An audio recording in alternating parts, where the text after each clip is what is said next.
Un feliz sábado, mis queridos hermanos. Es un gusto estar nuevamente con ustedes a través de este medio.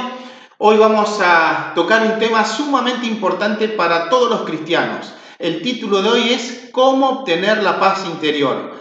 Este tema está basado en el capítulo 4 del Camino a Cristo. Pero antes de estudiar este tema tan importante para nosotros, vamos a buscar al Señor a través de la oración. Oremos. Eterno Padre que estás en los cielos, santificado sea tu nombre, Señor. Te damos gracias por esta oportunidad que nos estás dando de abrir tu palabra. Te queremos pedir, Señor, que tu Espíritu Santo nos pueda guiar, que nos pueda preparar para escuchar tu mensaje, Señor. Y que todo lo que escuchemos hoy podamos ponerlo en práctica y vivir como un verdadero hijo de Dios. Te lo imploramos todo esto en el nombre de Jesús. Amén. Muy bien, vamos a comenzar a estudiar este tema tan interesante sobre cómo obtener la paz interior. Saben que vivimos en un mundo que continuamente nos habla de que debemos vengarnos. Si ustedes ven cualquier película, serie, la venganza está a las puertas y la única forma de obtener paz es cometiendo justamente un acto de venganza. Pero vamos a ver qué dice la palabra de Dios con respecto a esto. Así que les invito, a modo de introducción, a buscar en Levítico capítulo 5, en los versículos 15 y 18. Es muy interesante ver que en el tiempo de Moisés, la persona que había cometido un pecado, la única forma de obtener el perdón y estar reconciliado con Dios nuevamente, era llevar una ofrenda al santuario.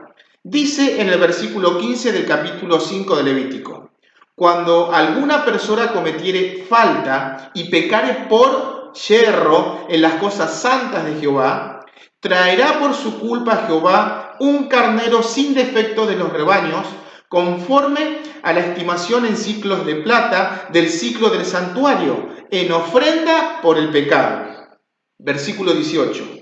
Traerá pues el sacerdote para expiación, según tú lo estimes, un carnero sin defecto de los rebaños, y el sacerdote le hará expiación por el yerro que cometió por ignorancia y será perdonado. Muy interesante que la palabra yerro es cuando uno cometió un pecado, pero lo hacía sin querer, por la debilidad. No era un pecado intencionado, de mano alzada, como dice la Biblia. Cuando la persona cometía un pecado por yerro, debía llevar una ofrenda al altar, debía colocar sus dos manos sobre la cabeza del animal, debía confesar sus pecados y simbólicamente esos pecados eran transferidos al animal. Por lo tanto, ahora el que debía morir, porque la paga del pecado es muerte, dice la Biblia, era el animal. El propio pecador tomaba el cuchillo, mataba al animal y de esa forma él podía volver a su hogar perdonado y reconciliado con Dios. Eso debía hacerse siempre. Tarde y mañana había un sacrificio para todas aquellas personas que vivían lejos. Ellos a las 9 de la mañana o a las 3 de la tarde, si habían cometido un pecado, debían colocarse en dirección hacia donde estaba el santuario y debían elevar justamente a esa hora que se estaba sacrificando, debía elevar una oración a Dios. Y de esa forma obtenían el perdón y estaban reconciliados con Dios. Pero ahora es interesante ver que en los tiempos del Señor Jesucristo, Cristo introduce algo nuevo. Vamos a Mateo capítulo 5, en los versos 23 y 24. El Señor Jesucristo presenta algo más. Miren lo que dice. Por tanto, el versículo 23 del capítulo 5 de Mateo. Por tanto, si trajieres tu ofrenda al altar y allí te acuerdas de que tu hermano tiene algo contra ti, deja allí tu ofrenda delante del altar y anda, reconcíliate primero con tu hermano y entonces ven y presenta tu ofrenda.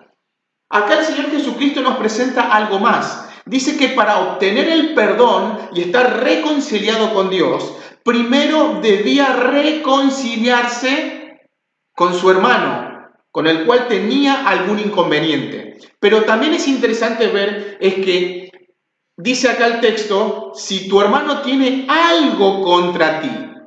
Eso implica no que yo le hice algo a la persona. Entonces, si la persona está enojada conmigo y yo no sé por qué, debo ir y pedirle perdón si me he equivocado, y de esa forma debía volver al santuario, presentar la ofrenda, y ahora esta persona iba a ser reconciliada con Dios y obtenía el perdón de los pecados. En Marcos capítulo 11, en los versículos 25 y 26, sigue diciendo lo mismo. Miren lo que dice. Y cuando estéis orando, perdonad, si tenéis algo contra alguno, para que también vuestro Padre que está en los cielos os perdone a vosotros vuestras ofensas. Porque si vosotros no perdonáis, tampoco vuestro Padre que está en los cielos os perdonará vuestras ofensas. Noten otra vez, dice que cuando estamos orando, noten que introduce algo más. Primero presentaba al Señor Jesucristo, bueno, si estás trayendo la ofrenda, primero tienes que ir a reconciliarte con tu hermano y después ven y presenta la ofrenda. Pero ahora dice, si estáis orando, perdonad. Otra vez, hay que reconciliarse con el prójimo. Si vamos a Mateo, capítulo 6, el versículo 12, y justamente esos textos están hablando del Padre Nuestro, en la oración modelo. Dice en el versículo 12, y perdónanos nuestras deudas, como también nosotros perdonamos a nuestros deudores. Noten básicamente que nosotros debemos perdonar para poder obtener el perdón de Dios. Y se da la regla básica. Yo debo perdonar. No podemos evitar eso. Como nosotros también perdonamos a nuestros deudores. Noten que ya da por sentado el Señor Jesucristo en el Padre Nuestro de que debemos perdonar a nuestro prójimo. Miren lo que dice el Camino a Cristo en la página 97 en el párrafo 2. Cuando imploramos misericordia y bendición de Dios, debemos tener un espíritu de amor y perdón en nuestro propio corazón. ¿Cómo podemos orar? Perdona nuestras deudas, como también nosotros perdonamos a nuestros deudores. Noten, está citando justamente Mateo 6:12. ¿Y abrigar, sin embargo, un espíritu que no perdona? Si esperamos que nuestras oraciones sean oídas, debemos perdonar a otros como esperamos ser perdonados nosotros. Noten, el perdón es condicional. Dios me perdona en la medida que yo perdono. Siguiendo la lectura, justamente en el Padre Nuestro, en Mateo capítulo 6, en los versos 14 y 15, dice el Señor Jesucristo, porque si no perdonáis a los hombres sus ofensas, os perdonará también a vosotros vuestro Padre Celestial. Porque si perdonáis a los hombres sus ofensas, os perdonará también a vosotros vuestro Padre Celestial. Mas si no perdonáis a los hombres sus ofensas, tampoco vuestro Padre os perdonará vuestras ofensas.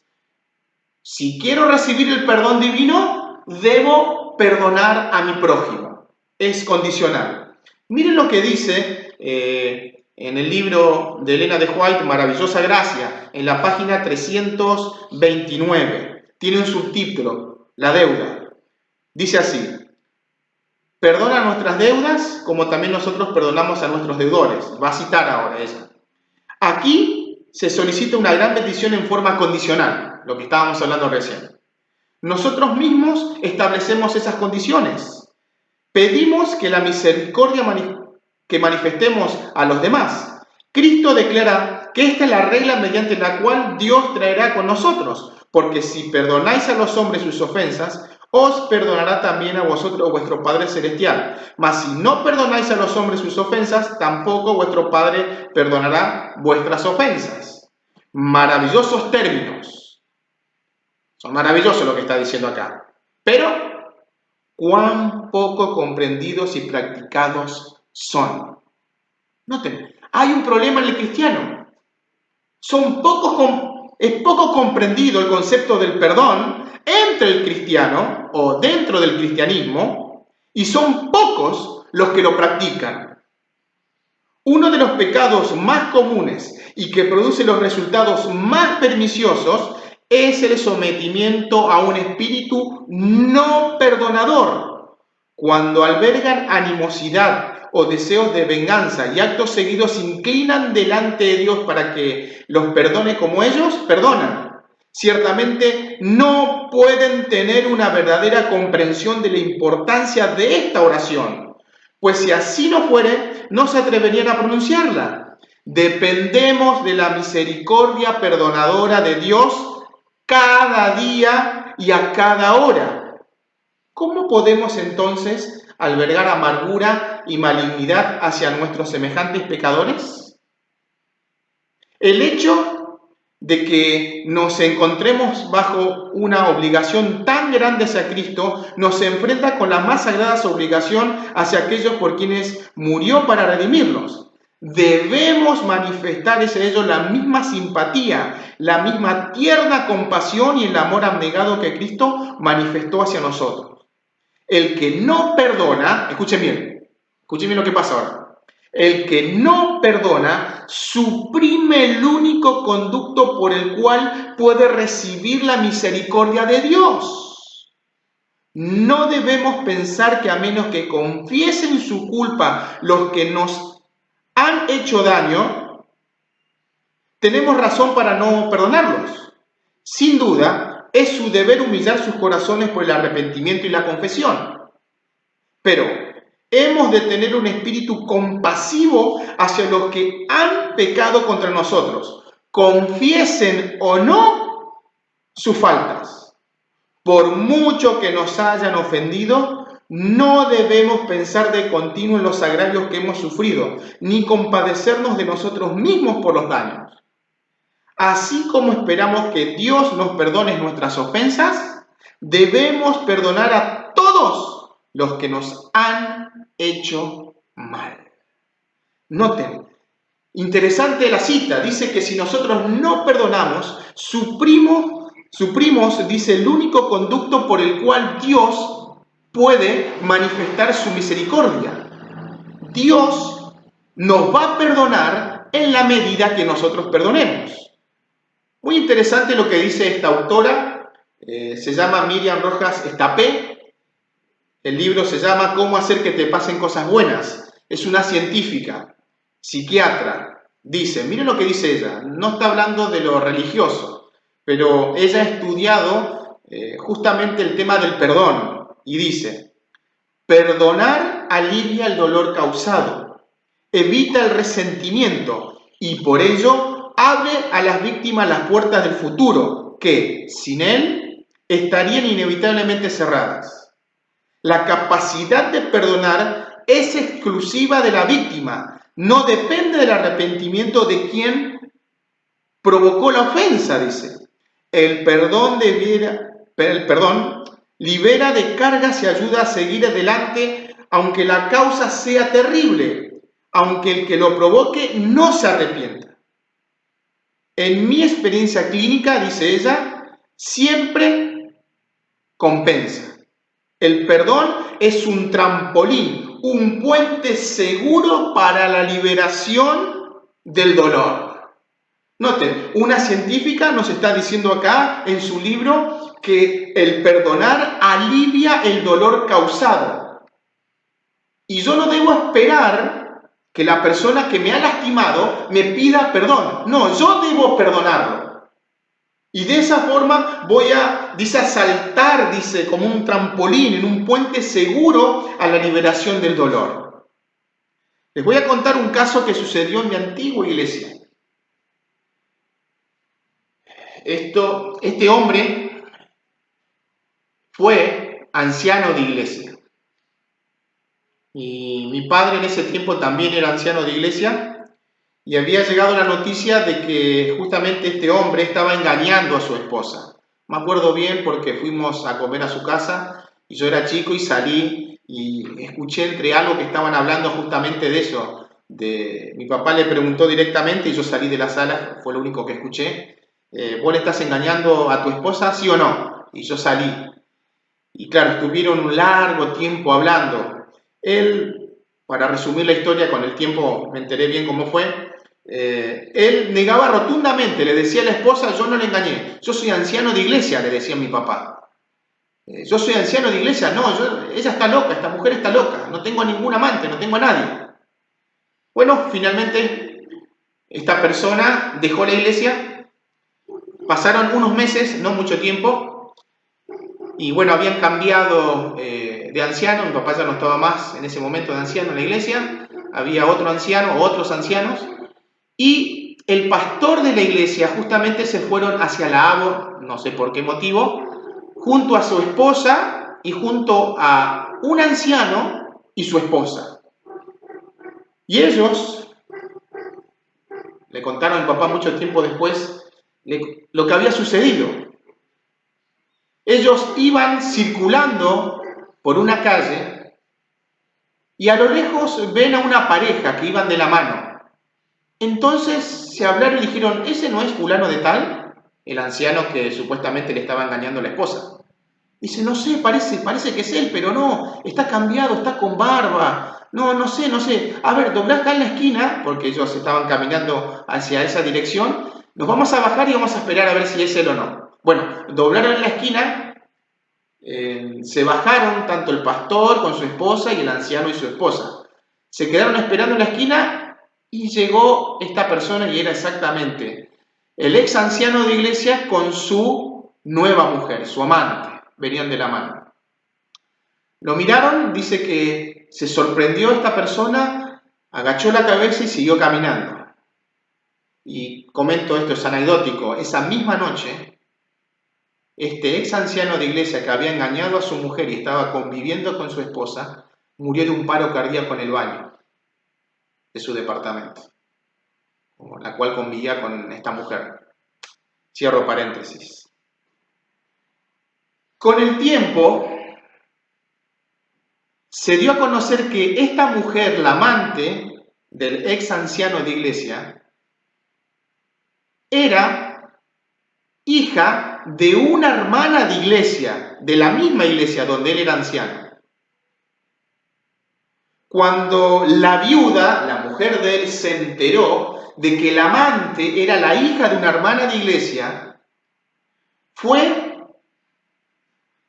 la encaró a la hermana de iglesia y le dijo, ¿cómo puede ser que vos, sabiendo de que tu hija estaba con mi marido, no me dijiste nada?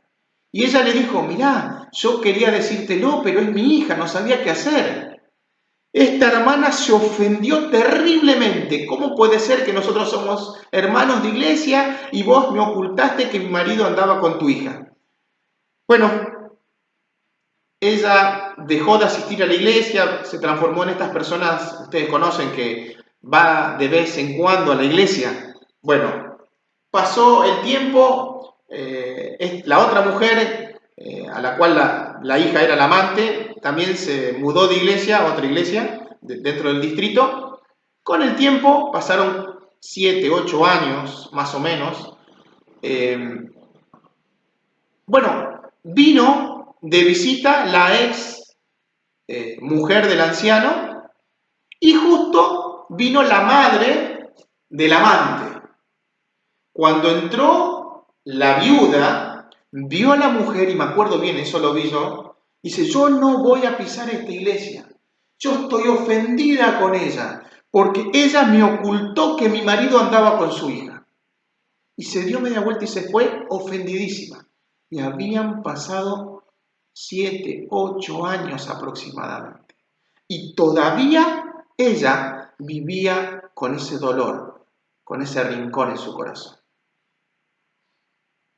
Vamos a ver cómo debemos perdonar nosotros. Así que vamos a la historia clave del tema de hoy. Les invito a ir a Mateo, capítulo 18, y vamos a leer los versículos 23 al 35. Y acá el Señor Jesucristo nos está presentando una parábola muy interesante. Así que vayamos a Mateo capítulo 18, en los versículos 23 al 35. Dice así: por lo cual, el reino de los cielos es semejante a un rey que quiso hacer cuentas con sus siervos. Y comenzando a hacer cuentas, le fue presentado uno que le debía 10.000 talentos. Importante esto. La pregunta es, ¿cuánto equivale los 10.000 talentos? Para poder entender de qué está hablando, de este dinero. Porque hoy no tenemos idea de cuánto valía. Miren, un talento equivalía a un denario. Perdón, un talento equivalía a 6.000 denarios. Y un denario equivalía a un día de trabajo. Es decir, repito, un talento equivale a 6.000 denarios, es decir, a 6.000 días de trabajo. Pero ¿cuánto debía esta persona? 10.000 talentos. Por lo tanto, si nosotros multiplicamos por años, porque un denario es un día de trabajo y un talento equivale a 6.000 denarios, es decir, a 6.000 días de trabajo, y esta persona debía 10.000 talentos. Si lo transformamos en días y lo pasamos a años, esta persona aproximadamente debía más de 165.000 años de trabajo. O más de 165.000 días de trabajo. Pregunta, ¿esta persona podía pagar esta cifra, los 10.000 talentos? Es una cifra que no lo podía pagar. Es exorbitante. No había forma de pagar esta cuenta. Sigamos leyendo la historia. Versículo 25. A este, como no pudo pagar, era obvio, porque son 165.000 o más de 165.000 días de trabajo. Como no pudo pagar, dice el versículo 25, ordenó su señor venderle, es decir, el rey, y a su mujer e hijos, y todo lo que tenía para que se le pagase la deuda.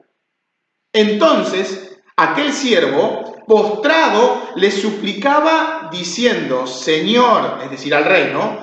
Ten paciencia conmigo y yo te lo pagaré todo. Noten, ¿qué le estaba diciendo? Ten paciencia conmigo, yo te lo voy a pagar, Señor. Yo te lo voy a pagar todo. Pregunta de vuelta, ¿va a poder pagar esa deuda? No va a poder pagar, es imposible pagar. Versículo 27. Y el Señor de aquel siervo, movido a misericordia. Importante esa palabra que lo vamos a ver más adelante. Dice, movido a misericordia, compasión puede ser una buena traducción, le soltó y le perdonó la deuda. Noten, el rey, el Señor, le perdonó por misericordia, por compasión. Dice que le perdonó esa deuda que era imposible de pagar. Versículo 28, porque ahora cambia la escena. Pero saliendo aquel siervo, halló a uno de sus consiervos que le debía 100 denarios. Pregunta, un denario equivalía a un día de trabajo, es decir, a 100 días de trabajo, un poquito más de 3 meses.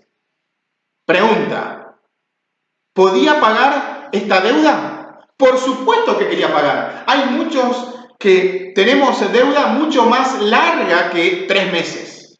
Tenemos años, los que compran un auto o una casa, están pagando años y años esa deuda. Esta cuenta, esta deuda era fácil de pagar, no era imposible. Sigue diciendo, versículo 28 nos quedamos. ¿Se acuerdan? Le debía 100 denarios, es decir, 100 días de trabajo. ¿Cuánto le debía el otro? 10.000 talentos, que equivalen a más de 165.000 años de trabajo. Noten, 165.000 años de trabajo contra 100 días. No existe. Es fácil de pagar esta deuda. Dice que le debía 100 denarios y haciendo de él, la agarraba del cuello y decía, págame lo que me debes. Entonces, versículo 29, su consiervo, postrándose a sus pies, le rogaba diciendo, ten paciencia conmigo y yo te lo pagaré todo. Pregunta, ¿podía pagar la deuda? Por supuesto que lo podía pagar. Versículo 30. Mas él no quiso, sino fue y le echó en la cárcel hasta que pagase la deuda. Pregunta, si estaba en la cárcel, ¿podía pagar la deuda? No podía pagar la deuda porque perdía su trabajo. Si pierde su trabajo, no tiene ingresos. Si no tiene ingresos, no puede pagar la deuda. Versículo 31. Y viendo sus consiervos lo que pasaba, se entristecieron mucho y fueron y refirieron a su señor todo lo que había pasado. Entonces, llamándole su señor, es decir, el rey, le dijo, siervo malvado, toda aquella deuda te perdoné porque me rogaste.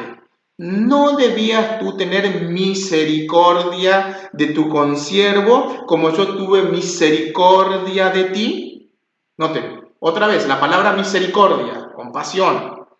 Entonces su señor, es decir, el rey, enojado, le entregó a los verdugos hasta que pagase todo lo que debía. Y ahora viene la apelación, el llamado para todos nosotros. Así también mi Padre Celestial hará con vosotros si no perdonáis de todo corazón a cada uno de sus hermanos sus ofensas.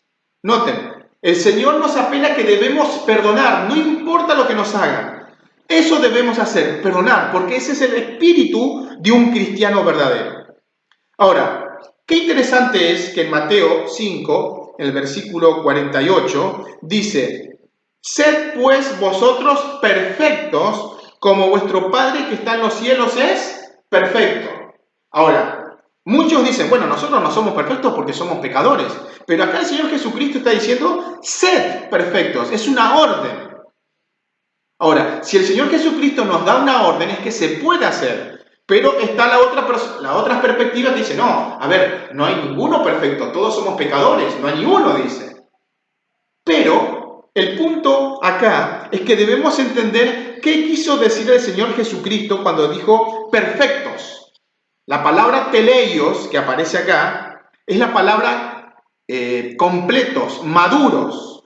Pero es muy interesante ver que Lucas cita lo mismo que Mateo, pero no utiliza la palabra perfectos, sino utiliza otra palabra. Si vamos a Lucas capítulo 6, el versículo 36 dice esto, sed pues misericordiosos como también vuestro Padre es misericordioso. Noten, la perfección, la madurez cristiana tiene que ver con ser misericordiosos, compasivos, amorosos.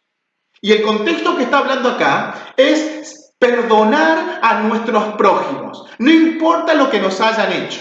Y ese es el problema que tenemos nosotros como cristianos. Hemos perdido la capacidad de ser un verdadero cristiano. No existiría el cristianismo si no hay perdón. Es más, no existiría el pueblo de Dios, tanto judío en la antigüedad como cristiano ahora, porque si no hay perdón, no existe el pueblo de Dios.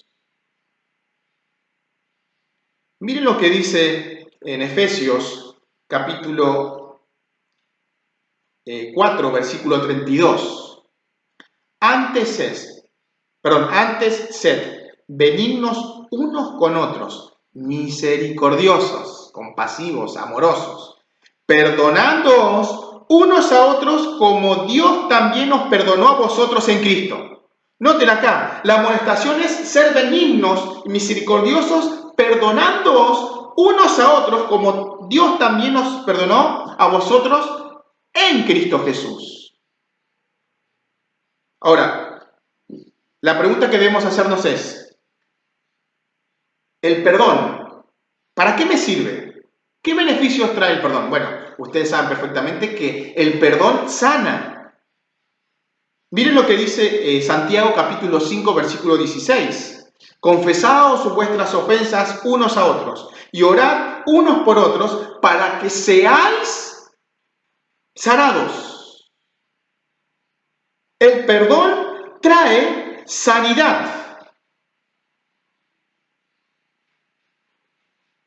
Y a veces me cuesta ver hermanos, como el caso que les conté, que pasan años y años ofendidos y no hay reconciliación.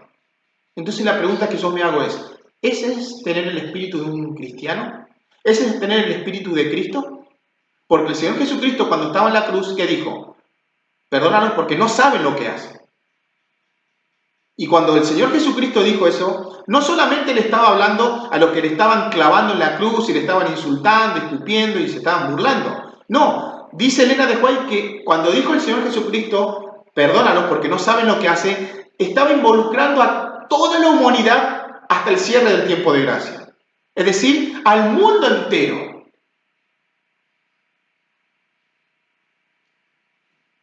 Miren otra vez esta autora que les cité recientemente. Miriam Rojas Estapé, ¿cómo hacer que te pasen cosas buenas? Dice, es fundamental superar el dolor tan inmenso a través del perdón. No existe otra manera para alcanzar la paz. ¡Wow! Una autora hasta donde yo sé que no es cristiana. Para evitar esas consecuencias negativas, incluso en los casos en los que quien provocó el trauma no tiene justificación posible, a la víctima le conviene egoístamente perdonar. ¡Wow! Olvidar es algo de que solamente el tiempo se ocupa, pero perdonar es un acto de la voluntad y solamente el que sufre está calificado para tomar la decisión. Como hijos de Dios, estamos llamados a perdonar, como el Señor Jesucristo nos perdonó a nosotros, al mundo entero. Ese es el espíritu de un verdadero cristiano. Va a perdonar a pesar de lo que le hayan hecho. Cierro con esta historia verídica. El 5 de noviembre del 2003, Gary Ridgway, para evitar ser condenado a muerte, admitió su culpabilidad al haber asesinado a 48 mujeres. Cuando estuvo en el juicio, que fue corto porque él admitió su culpa, el juez uno por uno iba nombrando a las víctimas y le decía esto el juez: señor Ridgway, ¿cómo se considera usted con respecto al asesinato de la persona? Y decía el nombre de la víctima. Y él decía culpable. Y volvía a repetir con respecto a otra víctima. Él decía, señor Ridgway, ¿cómo se considera usted con respecto a? Decía el nombre de la víctima y el asesino decía culpable. Después de haber realizado esto, al admitir su culpa, llegó el momento de poder hablar los familiares delante del tribunal. Pasaron 48 familiares de las 48 mujeres que fueron muertas. Y uno por uno pudo hacer su descargo delante del asesino. Entre lágrimas, insultos, rabia, enojo, la mayoría de los familiares de las víctimas insultaban y le decían de todo a este asesino. El asesino lo miraba impávido, tranquilo, quieto, pareció una cara de piedra. Uno a uno de los familiares iba descargando y diciéndole cosas a este asesino. Hasta que finalmente un hombre, el padre de una de las víctimas, se paró delante del estrado y delante del micrófono. Miró al asesino y le dijo, señor Ridgway, hay muchos que están acá que lo odian. Agachó su cabeza, miró al micrófono y lo volvió a mirar al asesino y le dijo, usted ha hecho muy difícil mantener mis creencias. Dios dice en su palabra que debemos perdonar. Y le dijo, estás perdonado. El asesino que se mantenía inmutable ante todos los insultos de los familiares, en esta oportunidad, el asesino se vio en cámara como una lágrima corría en su mejilla y se agachó y comenzó a llorar. El Señor Jesucristo, o mejor dicho, Pedro le dijo al Señor Jesucristo, Señor, ¿cuántas veces debemos perdonar? ¿7 veces? Y Jesús le dijo, no 7 veces, hasta 70 veces 7. Y no estaba refiriéndose a que debemos perdonar 490 veces. Siempre debemos perdonar, lo que estaba diciendo Jesús. Ese es el espíritu de un cristiano. Debemos perdonar a pesar de lo que nos hayan hecho. Debemos tener el espíritu de Cristo. Debemos perdonar si queremos obtener el perdón divino. El único que puede hacer eso es el Señor Jesucristo. La pregunta es, ¿estamos viviendo como un verdadero hijo de Dios? ¿Como un verdadero cristiano? ¿Tenemos el espíritu de amor y perdón en nuestros corazones?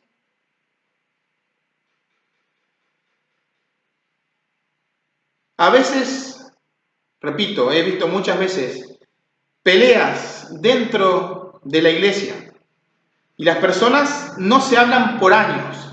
¿Esa es la actitud de un verdadero cristiano? En una oportunidad, una amiga que había estudiado en la UAP, en la Universidad Adventista del Plata, allá en Entre Ríos, se topó con un ex pastor, ya está muerto, está descansando en el Señor, y lo fue a visitar a su casa. Y hablando con ella, le comentó y le dijo algo que me quedó grabado en mi mente. El pastor, tremendo pastor, le dijo, yo no tengo problema con nadie. Porque si yo me entero que alguien está enojado conmigo, yo voy y le digo, perdóname hermano, no sé qué hice, pero te pido disculpas. Ahora, si él me perdona, es tema de él, pero yo dejo mi corazón tranquilo y también estoy a cuentas con Dios. Yo hago lo que dice el Señor en su palabra. El Señor nos llama a ser un verdadero hijo de Dios. El Señor nos llama a perdonar. Quiero que se imaginen ustedes,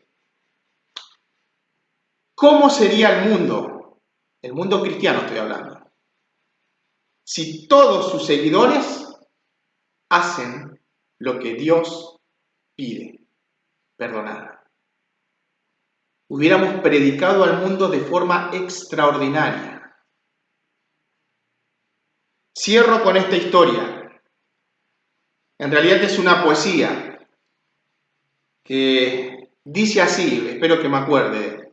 Se trata de un mártir cristiano. Su nombre es Marciano. Dice así: Marciano, mal cerradas sus heridas que recibió ayer tarde en el tormento. Presentóse en la arena sostenido por 2 esclavos, vacilante y trémulo. Causó impresión profunda su presencia. ¡Muera el cristiano, el incendiario, el pérfido! Gritó la multitud como un rugido, semejante al trueno. Como si aquel insulto hubiera dado vida de pronto y fuerzas al enfermo, Marciano irguióse altivo, levantó su rostro, contempló la turba y con raro vigor, firme y sereno, desprendiéndose del brazo de los siervos, avanzó solo hacia el estrado regio. Puede decirse que el valor de un hombre a más de 80.000 impuso miedo, porque Marciano, al escucharlo, la turba quedó asombrada y guardó silencio, llegando a todas partes sus palabras, que decía: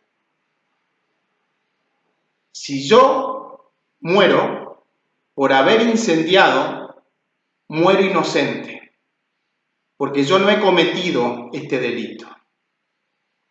Pero si mi delito es ser cristiano, haces bien en matarme, porque es cierto, creo en Jesús, practico su doctrina, y la mejor prueba de que en Él creo es que en vez de odiarte, te perdono, Nerón, le dijo. Tranquilo y reposado acabó su discurso, al mismo tiempo que un enorme león se asomaba al circo. Avanzaron los dos, uno hacia el otro, Marciano con los brazos en el pecho, la bestia echando fuego por los ojos y su ancha boca abriendo con deleite. Se miraron los dos. La bestia, como asustada de él, guardó silencio, se quedó inmóvil. Duró la escena muda largo rato, pero al fin, el hijo de la selva, la fiereza venció, lanzó un rugido, se arrastró lentamente por el suelo y de un salto cayó sobre su víctima. Salió la sangre, manchó la arena, y Marciano en un grito de agonía le dijo: «Te perdono, Nerón». Aquel grito fue el último. La zarpa del feroz animal cortó su aliento y allí acabó la lucha. Al poco rato, no quedaba nada más de todo aquello que un cuerpo roto y deshecho, un ropaje también roto y deshecho, una bestia bebiendo sangre humana y una plebe frenética aplaudiendo. Esa es la historia de Marciano, uno de los mártires de la iglesia cristiana. ¿Cuál era el espíritu de Marciano? Perdonar, a pesar de que nos quiten la vida. Ese es el espíritu del Señor Jesucristo. Como dijimos, estaba en la cruz y ¿qué dijo? Perdónanos porque no saben lo que hacen. Que el Señor Jesús les bendiga. Que hoy podamos poner en práctica el ser un verdadero cristiano. Que hoy podamos perdonar de todo corazón a nuestros prójimos, a nuestros hermanos. Oremos. Eterno Padre que estás en los cielos, santificado sea tu nombre, Señor. Te damos gracias por esta oportunidad, porque tú nos has hablado, Señor. Nos has mostrado que para ser un verdadero hijo tuyo necesitamos practicar el perdón. Señor, te pedimos perdón si no lo hemos hecho. Te queremos pedir, Señor, que tú transformes nuestro corazón, que puedas colocar un corazón susceptible, Señor, a tu voz, y que podamos tener un corazón misericordioso con el deseo de perdonar a todos los que nos ofenden. Gracias por tu inmenso amor, Señor. Gracias por el perdón inmerecido con respecto a nosotros. Te lo suplicamos todo esto, humildemente, en el nombre de Jesús. Amén.